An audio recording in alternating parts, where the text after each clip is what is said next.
Welcome to Business Insight Fredericton. I'm Krista Ross, CEO of the Fredericton Chamber of Commerce. In this episode, we're focusing on science, technology, engineering, and math, or STEM as it's commonly known.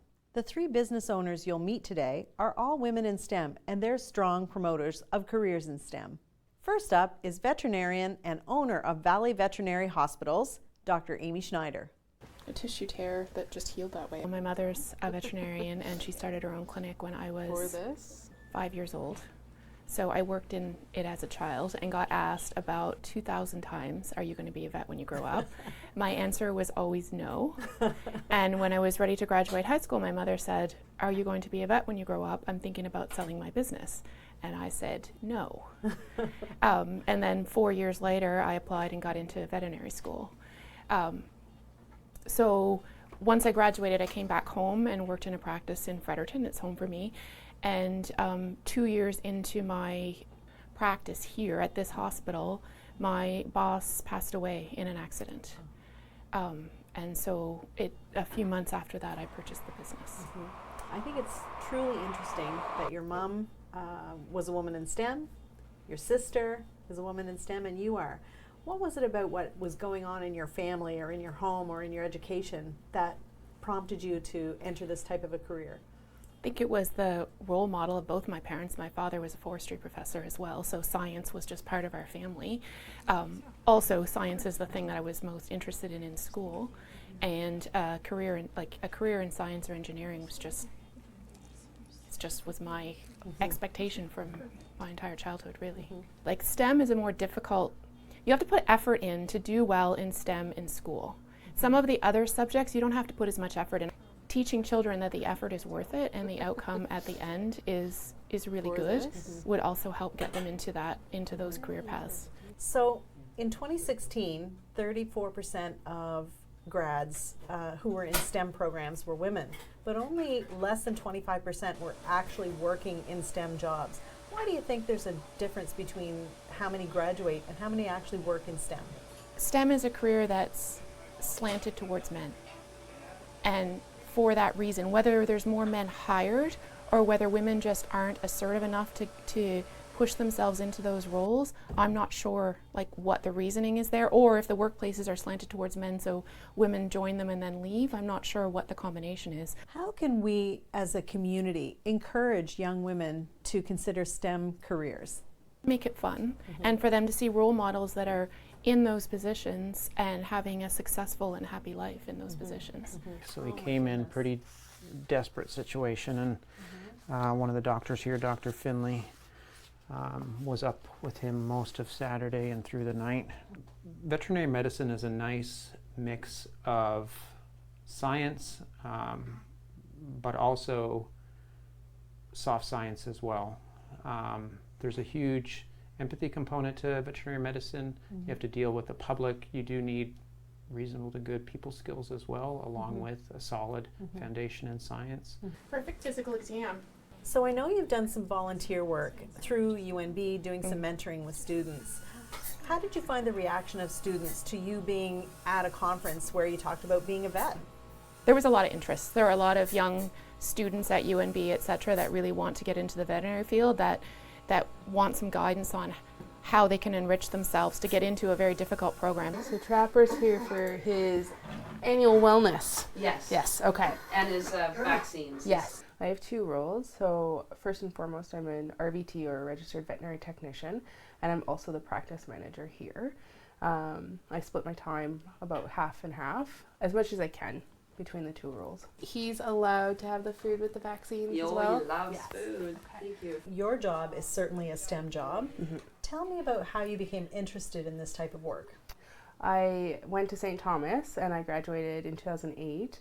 I have a Bachelor of Arts degree with a focus of psychology and sociology, but realized that it didn't really have the medicine, and I'm really good with animals. So I went into technician, or I researched technician, and I went to Olin College in Moncton, and then I graduated in 2011, and I've been working ever since, and absolutely love being a technician. So as parents, as teachers, as role models, we need to do a better job of encouraging young women not only to get the education, but then to stick with it. Yeah. I want to switch gears a little bit, and I just want to talk about your business. What are the challenges that you face in the day-to-day running of your business? I guess the very first thing would be the learning curve. So from the very beginning, figuring out how to do it, because I was really, really young when I started and extremely inexperienced. So just the learning what to do. The second most challenging part is that you're not only a veterinarian and all of the things that deal with that, but you're running the business, dealing with all the pieces of the people, so the clients, the pets, and your co-workers.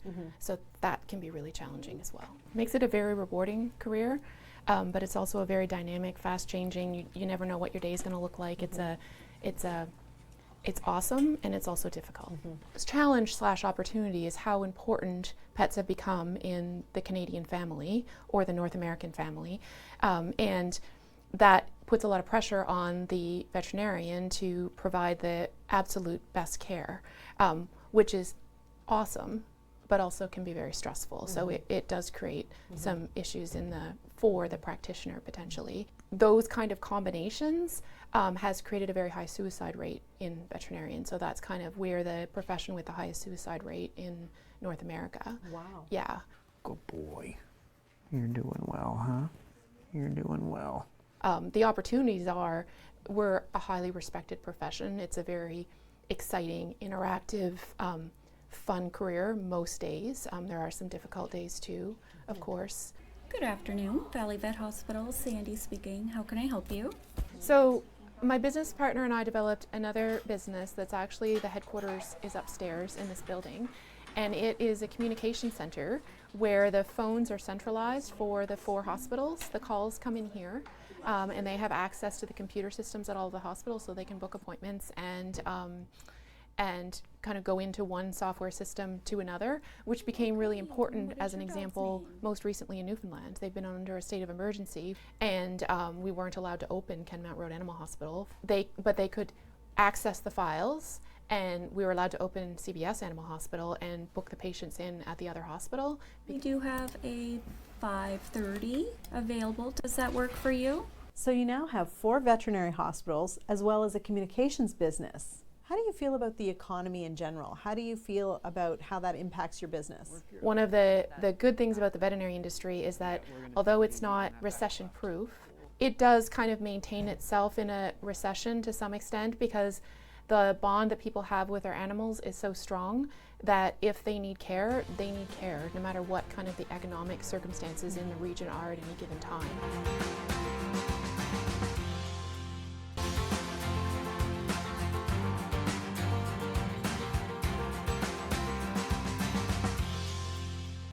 Welcome back to Business Insight Fredericton. I'm Krista Ross, your host. In this segment, we're with Jill Green and the team at Green Imaging Technologies.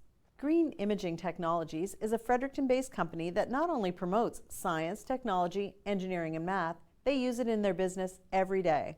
Tell me the Jill Green and Green Imaging Technologies story. Well, I went to UNB and got my civil engineering degree. I started dating my husband when I was in university, and he has an electrical engineering degree. But our graduation years didn't quite work, so while I was still in school, he started his master's degree, ended up doing a PhD in electrical engineering, but it was at the MRI Research Center at UNB, and he educated himself out of the job market here in Canada. So he and I packed up when he was done, and we moved to Cleveland, Ohio, and built a lovely life there, had our family, a set of twins, and we got the opportunity. UNB contacted us and said, we have some technologies we'd like to commercialize, but nobody here wants to do it. Do you guys have any interest in coming back to Canada and doing it? And it took us a while because it was a big risk, but we evaluated it and realized if it worked out, we'd be in a great place, and even if it didn't, we'd still be ahead in our careers. So we took the gamble and came back with our kids. We used we used MRI technologies, the same technology people use for people, scanning, your joints or your head if there's issues looking for tumors. But we scan rocks for the oil and gas sector. So what we're looking for when we scan rocks is we're looking for how much oil is in place, how much oil or gas is within that rock, how easily can you get it out, and how much you're actually going to leave behind, because that's called the recovery rate. So we don't actually recover all of the oil that's in place. So we want to make sure we do that as efficiently as possible, of course. We've been here for 5 years now. Love our site. Our company's growing.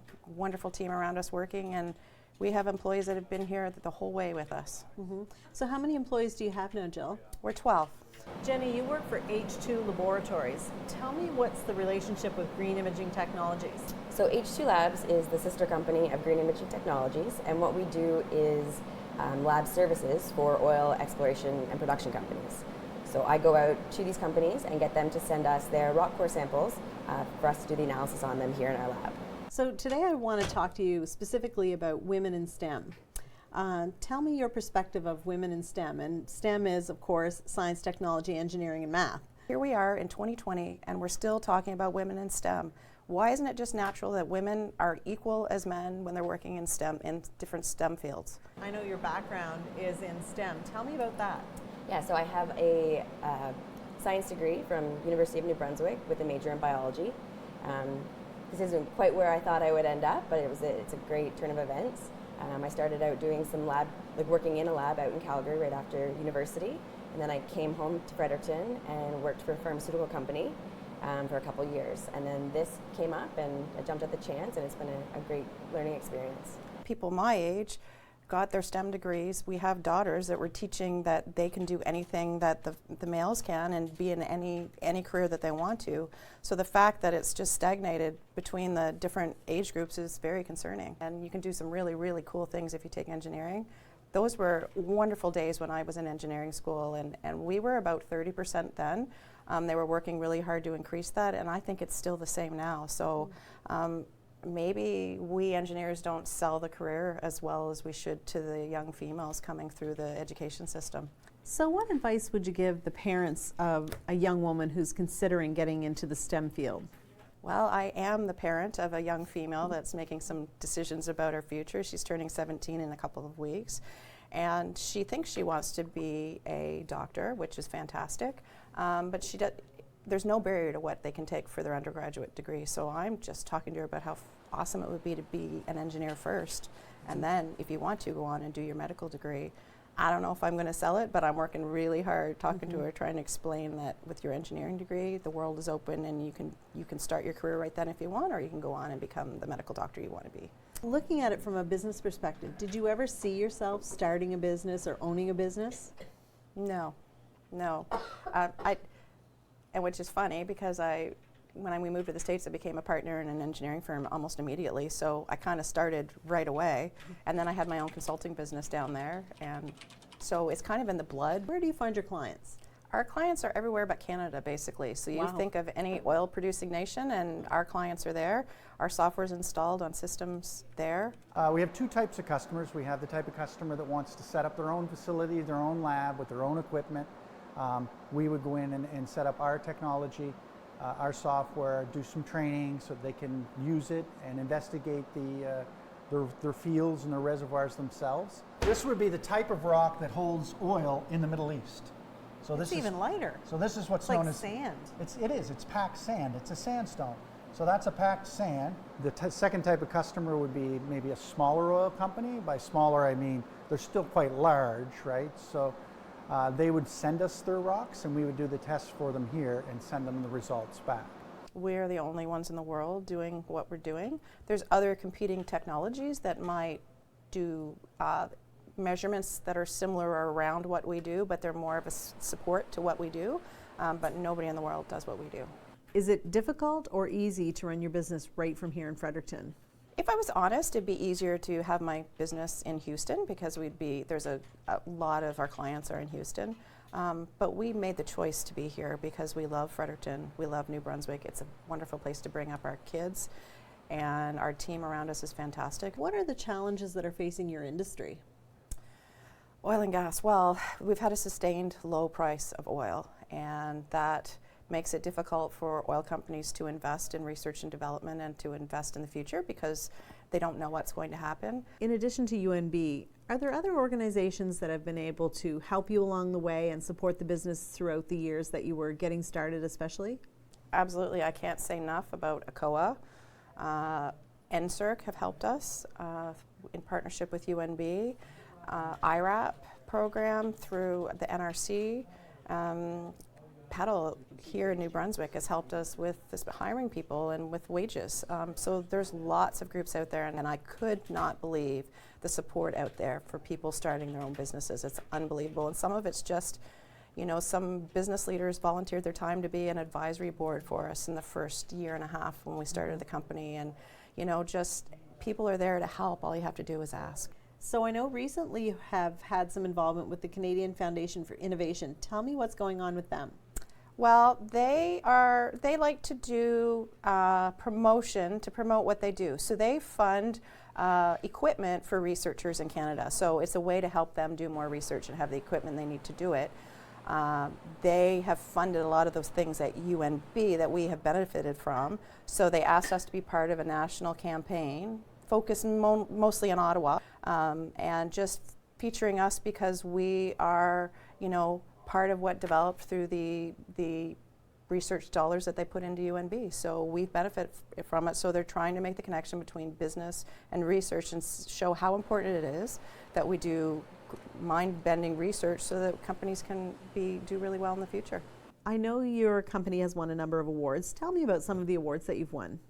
We've won a Chamber Award for being an intelligent company, which I think is a pretty cool one. We have a Knowledge Industry Recognition Award. We received that. And then we've had some Exporter Awards, some Innovator Awards, some really cool different awards that just kind of give us a little pat on the back. And you've won some personal awards. Tell me about those. My husband and I were both named fellows in the Canadian Academy of Engineering. So that was, you know, Canada-wide. We were you know, chosen as the top leaders in the industry. So that was kind of a neat one.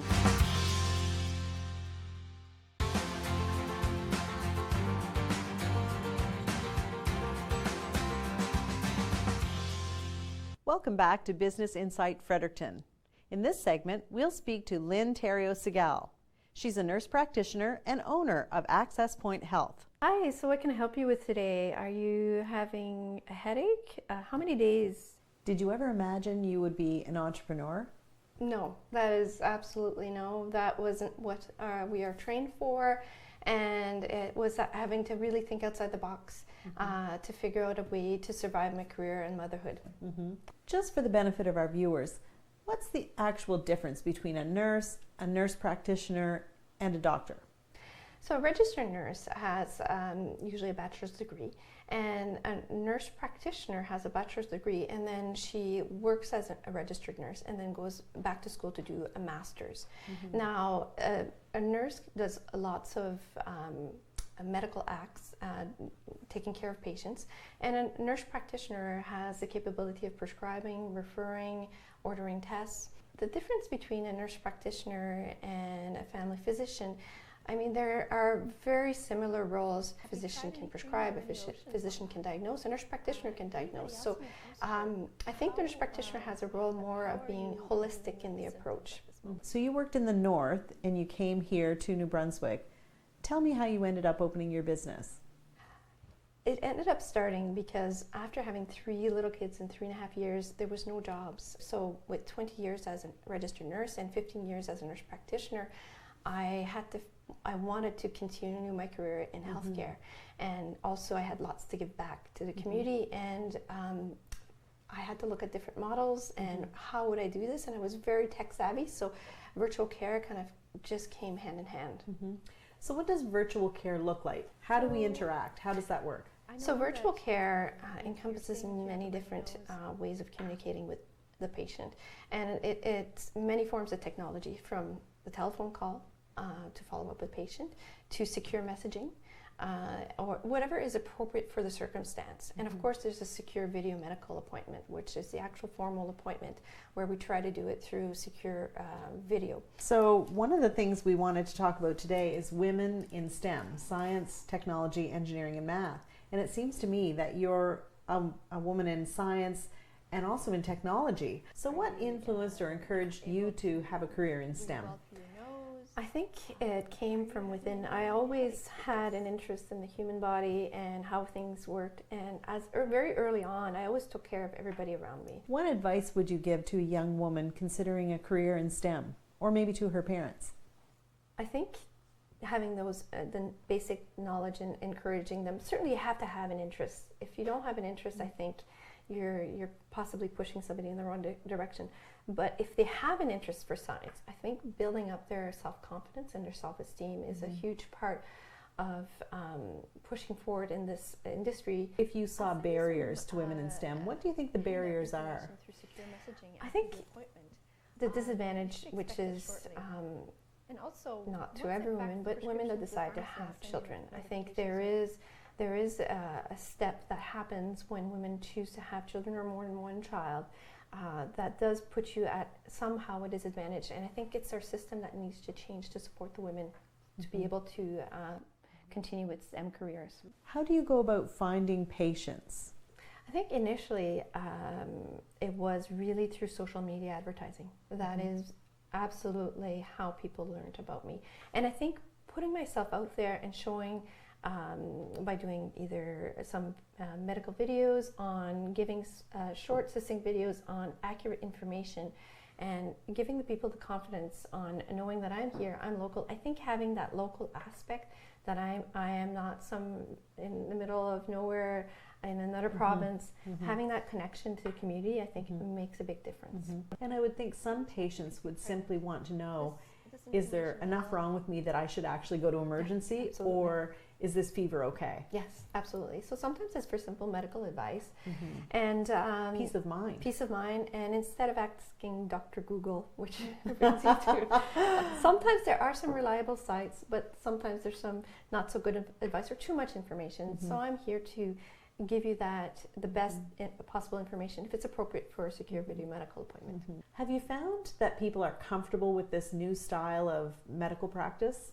I think the public is ready. I think that the system still has to adapt to bring this in mainstream, but the public is ready for this and they're comfortable. And actually, when I see people from mental health or some more intimate discussions, they find the intimacy of their home and filling out those pre-visit questionnaires less intimidating. A lot of people are really welcoming this technology in a way that removes a barrier for certain people. And here in New Brunswick, we have, I believe it's over 30,000 people without access to primary care. So it seems to me that this is the next frontier.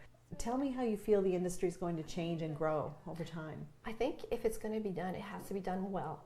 So it has to work both for the patient and both for the practitioner or the physician, the nurse practitioner, whoever.